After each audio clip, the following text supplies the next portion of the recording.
Yeah, I've got time. 007, You Only Live Twice 1967.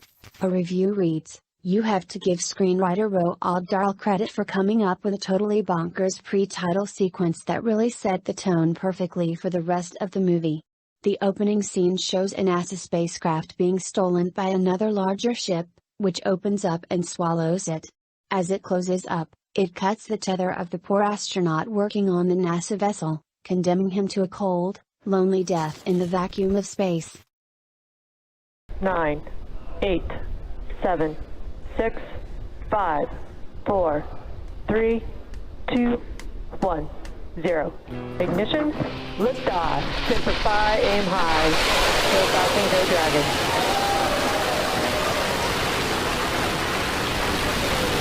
Vehicle is pitching downrange.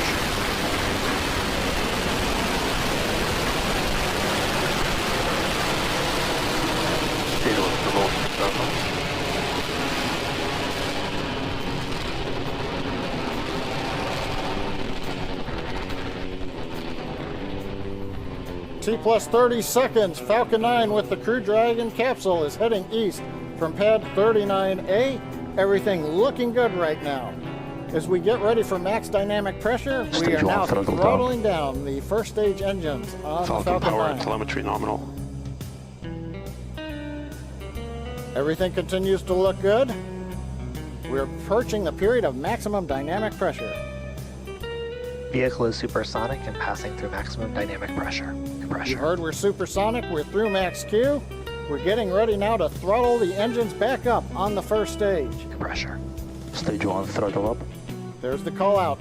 Okay, the major activity coming up in just over 10 seconds. Shutdown and Dragon escape from the Falcon 9. Compressor.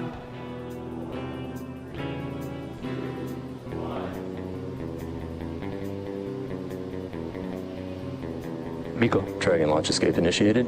Compressor. Dragon's away. And you can hear some really loud cheering in the room. Okay, you just saw a bright flash there. It looks like Compressor. that may Falcon be 9. Falcon 9 breaking up. Compressor. We've got some loud cheers here in Hawthorne. The folks that just watched live the Dragon separate. The next milestone we have coming up at 2 minutes, 25 seconds, we're expecting to see the trunk jettison. Compressor. So that claw that connects the trunk to the capsule is going to separate, allowing Dragon to separate from the trunk. Compressor. It's coming up in 15 seconds. Compressor. And we do have the report. Loss of telemetry from Falcon 9. First stage. Compressor.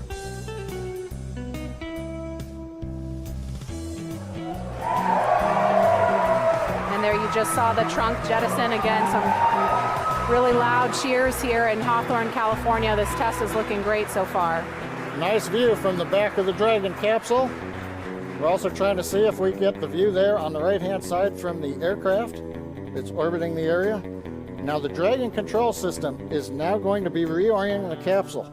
We're at a high altitude where the aerodynamics are negligible. Compressor. So we're going to use the small Draco thrusters on the Dragon capsule to reorient it. That gets it in a position with a heat shield down to re-enter the Earth's atmosphere, and then later to deploy the drogue parachutes. Note the pillow floats are to prevent the legs from turning under. They are out of the water and provide no flotation here. Compressor. There is only one shallow draft vessel I know of that can float that high out of the water. Once again, balloon rocket / Zeppelin dirigible hybrid comes to mind, and it is definitely not a submarine. You Only Live Twice is the movie where some fans claim the franchise reached its first point of absurdity and just went too much over the top. Which is true, but that doesn't mean it's a bad movie. In fact, I consider it to be a classic. Sure, the plot falls apart when you throw logic against it, but to me they got the over-the-top part completely right. Stage 1, moving with support.